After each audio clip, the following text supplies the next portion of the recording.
This Week in History. Okay, and I feel fine. 3, 2, 1, 0, and liftoff. Discovery, go at throttle up. All right, Johnny. So first up this week I got for you is the Battle of Bull Run. The first Battle of Bull Run would take place on July 21st, 1861, and I will not talk about it because we've already done an episode on it. So That's if you're right. interested Check it out. in the first Battle of Bull Run, look at the description down below, click on the link, and watch our hour-and-a-half long episode. It was long, but I mean, It was long. if you for a Big brief battle, though.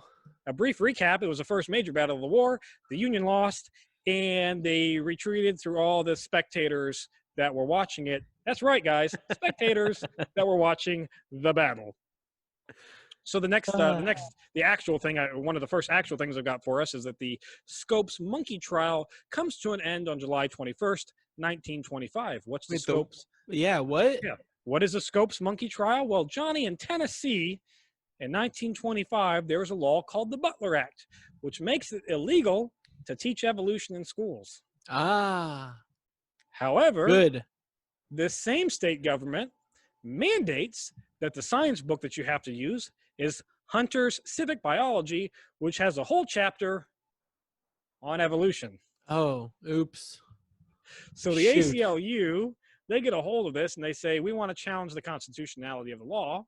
So they said, we're going to fund somebody to basically get arrested, and then we'll fund this whole thing and take you up to the Supreme Court like they do. That's the one thing that we don't teach a lot in like history class, is that a lot of these like civil rights movements and stuff were planned actions. Right. Sitting in the front of the bus was a planned action. Yes.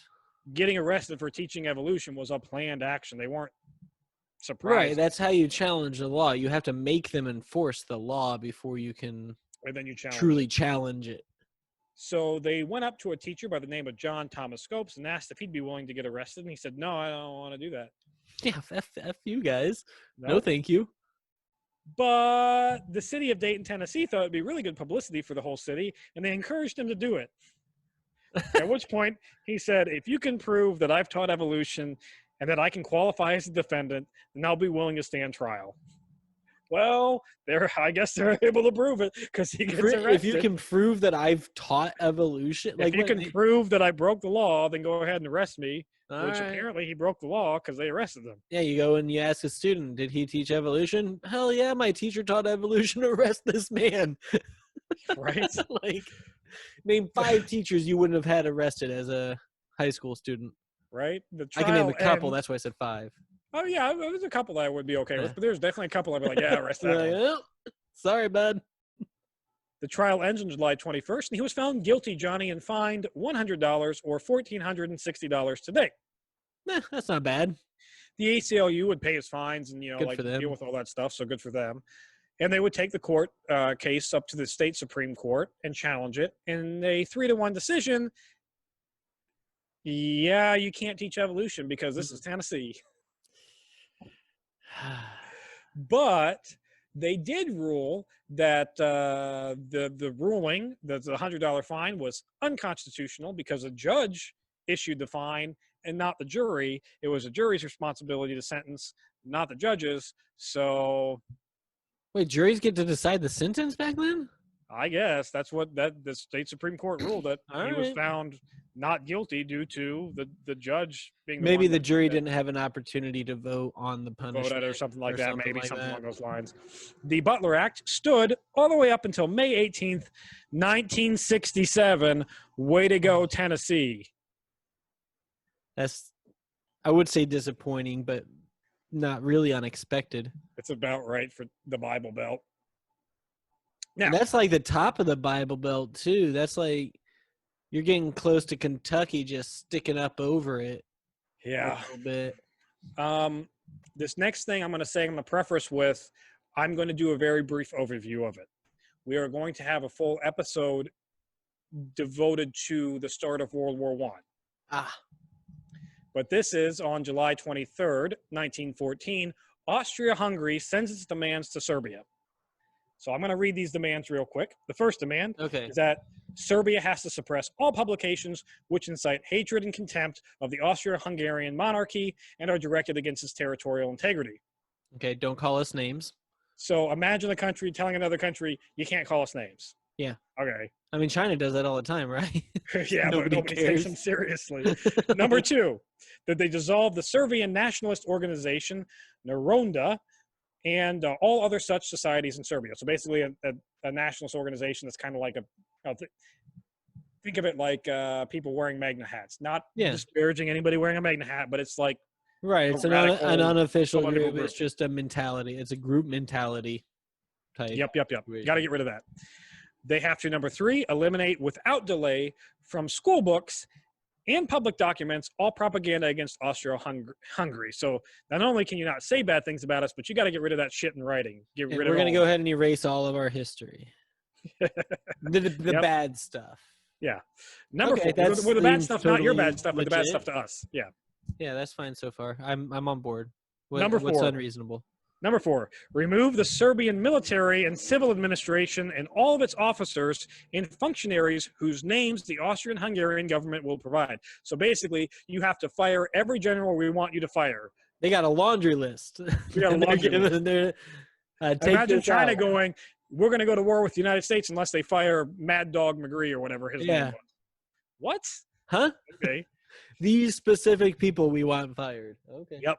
Number five, they have to accept in Serbia representatives of the Austro-Hungarian government for the suppression of subversive movements.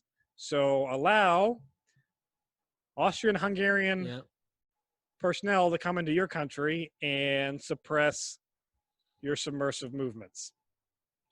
Okay. So basically they said, hey, take care of all of these things, eliminate all of these movements, and then be okay when we also come in and then remove them ourselves? Yep. Number six, Johnny, bring to trial all accessories to the Archduke's assassination and allow the Austro-Hungarian delegates to take part in the investigations. Number seven, arrest Major Tenkozic and civil servant Sigonovic, who were the names as participants in the assassination plots. They were named in the assassination plot, so I want these guys arrested. Which that's fair. That's out of everything they've said so far, that's fair. That's reasonable. They want you to, at number eight, cease cooperation of the Serbian authorities in the traffic in arms and explosions across the frontier, and dismiss and punish the officials on the frontier services guilty of having assisted the perpetrators of the Archduke's assassination. So we want you to not sell weapons or explosives in your own country.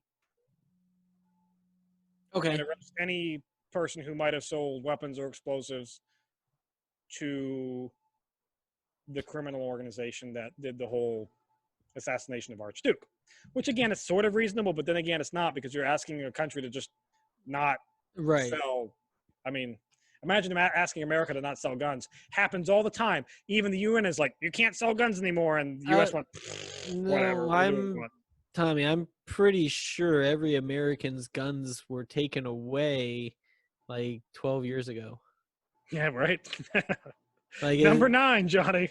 Number nine, provide explanations to the Austrian-Hungarian government regarding the Serbian officials who have expressed themselves in interviews in terms of hostility to the Austrian-Hungarian government. So we want you to explain why these people in your government don't like us.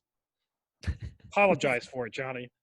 Man, politics are it's all such petty shit. It's all kid playground stuff. Like, last but not least, Johnny, number 10, notify us, the Austrian-Hungarian government, without delay when you get to this shit. When you're going to agree to it and when you did it. Yeah, tell us. So they gave them, Johnny, until 6 p.m. on Saturday, July 25th. They gave them 2 days to comply. I don't think you can do this shit in 2 days. But they gave them 2 days to comply. And also, this wasn't sent over an email. No. Germany, their ally, said, hey, guys, don't send that. Yeah, bad idea. Back this up a little bit. However, Serbia's allies, France and Russia, said, yeah, we strongly encourage you to just say that you're going to do it. And then, because we are not in any position to go to war right now. So please don't so- please don't piss off Austria-Hungary because we don't want to go to war to protect you. just placate them and then hope they forget about it. Yep. So Basically, it was placate them and hope that the world stage would think that Austria is being unreasonable and tell Austria that it's being unreasonable, and then Austria would reasonably say, all right, we're being unreasonable. Okay.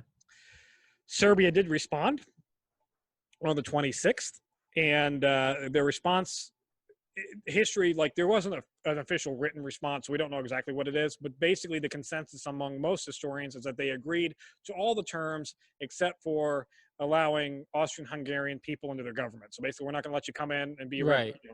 mess with our shit or do the investigation yourself. Like, we'll trust us, we'll do it. The Austrians said, that's not acceptable. This is war. And on July 28th, they declared war, and nothing bad happened after that point, except for what's the most hilarious about this whole shit.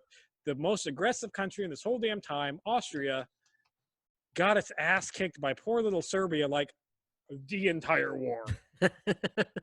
So, I mean, way they to go, made people Austria. mad. Yeah. Like, there's something to be said for motivation in war. You know, like, sure, people can go and they'll fight and do their thing, but like when people are really mad at something, it's the underdog story. Like, You know, it's Basic, they rise basically, above and.